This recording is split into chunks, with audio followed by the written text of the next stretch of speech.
A single-phase motor is connected to a 120-volt supply. Power is switched on. The motor hums loudly. The shaft does not turn. Within 90 seconds, the winding insulation reaches destructive temperature and the motor burns out permanently. The capacitor was removed 2 days earlier. A technician thought it was the source of a noise complaint. The motor was fine. The capacitor was fine. But without the capacitor, the motor cannot develop the rotating magnetic field it needs to start. A stationary motor drawing full locked rotor current destroys itself in under 2 minutes. In this video, we are going to understand exactly why a single-phase motor cannot start without a capacitor. We will look at what the capacitor does at the physics level to make starting possible. We will cover the difference between start capacitors and run capacitors, how to calculate the correct capacitor size, and how to identify every failure symptom before the motor burns out. Let us begin. To understand why the motor in the opening burned out in 90 seconds, we need to understand one fundamental problem with single-phase power. This problem does not exist in three-phase power. It is the reason every single-phase motor above a fraction of a horsepower needs a capacitor to start. A three-phase motor creates a rotating magnetic field naturally. 3 currents arrive at the stator 120 degrees apart in time. 3 sets of windings are physically spaced 120 degrees apart in the stator. The combined magnetic field they produce rotates continuously around the stator without any additional help. This rotating field drags the rotor behind it. The motor self-starts in any direction. A single-phase motor has only one supply voltage. One voltage produces one current. One current creates a magnetic field that pulsates back and forth along a fixed axis. It does not rotate. A pulsating field like this actually produces 2 equal and opposite rotating field components. One rotates clockwise and one rotates anti-clockwise. At standstill, these 2 components cancel each other completely. The net rotating force on the rotor is exactly 0. This is why a single-phase induction motor with only its main winding connected produces a magnetic hum, draws locked rotor current, and develops no starting torque in either direction. The rotor is equally attracted and repelled in both directions at once. It sits stationary while the winding heats at 6 to 8 times rated current. But here's the key insight. If the rotor is given any initial push by hand, it will continue spinning in whichever direction it was pushed. The single-phase motor can sustain rotation once started but cannot initiate it. This proves the problem is not the running magnetic field. It is the absence of a rotating starting field. The motor needs a second magnetic field, displaced in both space and time from the main field, to create a net rotating force at standstill. This is exactly what the capacitor provides. The single-phase motor has a second winding, the auxiliary winding, physically displaced from the main winding by 90 degrees in the stator. When a capacitor is connected in series with the auxiliary winding, it causes the auxiliary winding current to lead the main winding current in time. 2 currents now flow through 2 spatially separated windings with a time displacement between them. This is the artificial equivalent of 2-phase power. The combined magnetic field of these 2 displaced currents rotates rather than pulsates. That rotating field produces a net starting torque in one direction and the motor accelerates from standstill. This is the complete physical reason the capacitor is not optional. Without it, the single-phase motor produces no starting torque and draws destructive current indefinitely, until protection acts or the winding fails. Now that we understand why a rotating field requires a capacitor, we need to understand something else. Not all capacitors on single-phase motors do the same job. There are 2 completely different types. One is the start capacitor and the other is the run capacitor. Confusing them is one of the most common and most destructive motor replacement mistakes. The start capacitor connects in series with the auxiliary winding only during starting. It is typically rated between 88 and 500 microfarads at 125 or 250 volts AC, and it has a distinctive round black plastic housing. Its job is to create the maximum possible phase displacement between main and auxiliary winding currents at the moment of starting. A larger capacitance gets closer to 90 degrees of displacement, which produces maximum starting torque. It achieves this high capacitance through a non-polarized electrolytic construction. That construction handles high current for short periods, typically 2 to 3 seconds per start, but it cannot tolerate continuous energization. Leaving a start capacitor connected after the motor reaches running speed causes it to overheat and fail within minutes. This is why every motor using a start capacitor also uses a centrifugal switch or potential relay. That switch disconnects the auxiliary winding once the motor reaches roughly 75 to 80% of synchronous speed. After that, the start capacitor plays no role at all. The run capacitor serves a different purpose entirely. It stays connected permanently through both starting and running. It is typically rated between 2 and 60 microfarads at 370 or 440 volts AC. The higher voltage rating reflects continuous operation at line voltage with no switching. Its construction uses metallized polypropylene film rather than electrolytic material, which allows indefinite operation but limits maximum capacitance. Rather than maximizing starting torque, it maintains a steady phase displacement during running. This gives the motor more balanced current draw, smoother torque, better efficiency, and less heat. On a compressor, an HVAC fan motor, or a pump running for hours at a time, the run capacitor is often the difference between a motor that stays cool and one that fails early. Some motors use both at once. The start capacitor provides high starting torque, and the run capacitor stays connected for running efficiency. At around 75% of synchronous speed, the centrifugal switch disconnects only the start capacitor, leaving the run capacitor in circuit. These are called Capacitor-Start, Capacitor-Run motors, and they are the most efficient and longest-lived single-phase motors made.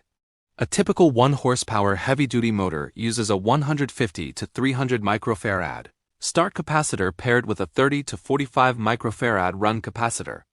Confusing the two during replacement causes different failures. Fitting a run capacitor where a start capacitor belongs gives too little capacitance. The motor produces weak starting torque, accelerates slowly, or fails to reach running speed while drawing excessive current the whole time. Fitting a start capacitor where a run capacitor belongs is worse. It overheats within minutes of continuous energization, and fails sometimes explosively because its electrolytic construction cannot survive continuous operation at line voltage. Before we get into sizing calculations, I want to hear from your experience. Have you ever replaced a capacitor on a single-phase motor or HVAC compressor and made a mistake that cost you a second trip? Drop it in the comments. Tell me what the motor was, what capacitor you fitted, and what symptom told you it failed. Real site answers from this audience are better than anything in a manual. Now let us work through how to calculate the correct capacitor size for both a start capacitor and a run capacitor. There are two methods named as nameplate method and calculation method. The nameplate method reads the existing capacitor rating and replaces it like for like. The calculation method derives the correct value from the motor's electrical characteristics when the nameplate is missing or unreadable. To calculate a run capacitor's microfarad rating on an active system, technicians use a live diagnostic formula. Microfarads equals 2,652 multiplied by the start winding current in amperes, divided by the voltage measured directly across the capacitor. This comes from the requirement that the capacitor must supply enough reactive current to maintain a specific phase displacement in the auxiliary winding while running. Let us apply it to a real motor. A 1 horsepower single-phase motor at 120 volts has a running capacitor that measures 3.4 amperes on its start winding and 240 volts across its terminals. Run capacitor microfarads numerator equals 2,652 multiplied by 3.4. The numerator works out to 9,016.8. Run capacitor microfarads equals 9,016.8 divided by 240, which is 37.5 microfarads. That result looks extremely accurate for a 120-volt compressor application. For this reason, the formula is highly valued as an active diagnostic tool in the field. Take a 240-volt motor circuit, where the start winding draws 3.2 amperes, and the voltage across the capacitor measures 340 volts.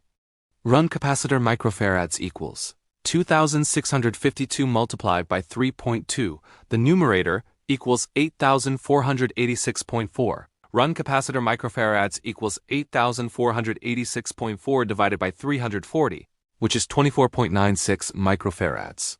This matches standard capacitor sizes perfectly. The most reliable approach is to use the nameplate value as the primary reference, and use the formula on a running system to verify if a capacitor has gone weak over time. For start capacitor sizing, the rule of thumb is simpler. The start capacitor should have a capacitance roughly 3 to 5 times the run capacitor value for the same motor. A motor using a 35 microfarad run capacitor typically pairs with a start capacitor between 105 and 175 microfarads. The exact value depends on required starting torque. Higher loads that need higher starting torque use larger start capacitors within the motor's rated range. The most important practical rule is voltage rating. The replacement capacitor's voltage rating must equal or exceed the original. A 440-volt rated capacitor can replace a 440-volt original. It can also safely replace a 370-volt original since the higher rating adds insulation margin. But a 370-volt replacement cannot be used where a 440-volt original was fitted. The insulation is inadequate for the voltage spikes generated by the start winding, and the replacement will fail prematurely under continuous energization. Sizing the correct replacement only matters if you can first identify that the original capacitor has failed. The failure symptoms are specific. Each one tells you which capacitor failed and how severely. Knowing the pattern before opening the motor housing saves real diagnostic time on site. A failed start capacitor produces one of three symptoms. The first is a motor that hums loudly at startup but does not rotate. Current flows, the motor produces the low hum of a locked rotor, but the shaft never moves. This is the exact symptom from the opening of this video. The main winding creates a pulsating field, but with no start capacitor, the auxiliary winding cannot create the phase-displaced current needed for a rotating field.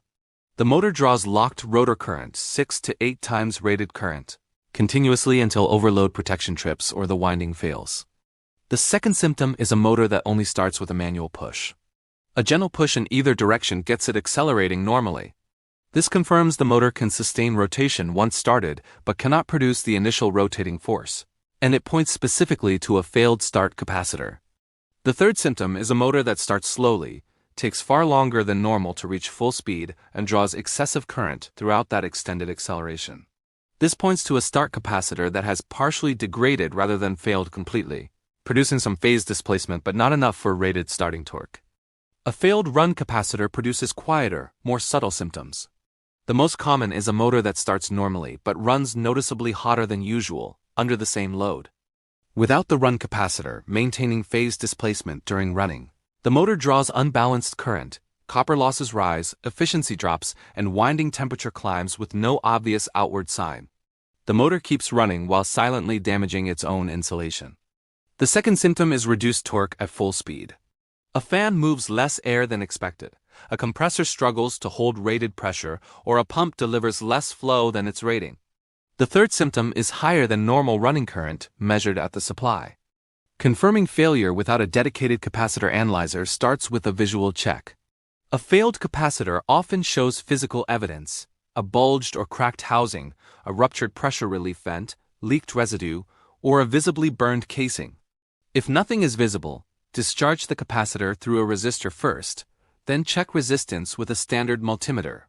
Infinite resistance points to an open circuit failure, and near zero resistance points to a short. A healthy capacitor will charge momentarily and show rising resistance before settling at an open circuit. A capacitor analyzer that directly measures capacitance and equivalent series resistance gives the most definitive answer, and it is the preferred tool for any technician working regularly with single-phase motor capacitors. Let us close by resolving the motor from the opening. Without the capacitor, no phase-displaced current flowed, no rotating field formed, and the motor drew full locked rotor current through a stationary rotor. Winding temperature rose fast, and the insulation failed within 90 seconds. The capacitor was never a noise source. It was what made starting physically possible. Removing it was like pulling the engine from a car and wondering why it would not move. The physics is simple once you see it. Single-phase power produces a pulsating field, not a rotating one, and the pulsating field gives zero net torque at standstill. A capacitor in series with the auxiliary winding creates a phase-displaced current in a spatially displaced winding, and that combination is the minimum needed to produce a rotating field from single-phase supply. The capacitor does not assist starting. It makes starting possible. The two capacitor types serve different roles. The start capacitor uses high capacitance for short duty, creating maximum phase displacement before disconnecting. The run capacitor uses lower capacitance for continuous duty, maintaining phase balance while running. Swapping one for the other causes either immediate failure. Sizing starts with the nameplate. Replacement voltage rating must equal or exceed the original, and start capacitor size runs 3 to 5 times the run capacitor value. When troubleshooting an active system, the formula 2652 multiplied by the start winding amperage, divided by the measured capacitor voltage, lets you verify the capacitor's exact microfarads under a real load. Diagnosis follows the symptom. Hum with no rotation means a failed start capacitor and immediate danger. Starting only with a push means the same failure, but a healthy main winding. A normal start followed by running hot means a failed run capacitor silently damaging insulation. Confirm with a visual check or a capacitor analyzer before replacing anything. Remember this: the capacitor on a single-phase motor is not an accessory or a noise reducer. It converts a pulsating field into a rotating one, and without it, the motor cannot start. It will sit still, draw destructive current, and destroy itself in under 2 minutes. If you are curious to learn why things are the way they are, subscribe to Zenthral Code and keep discovering.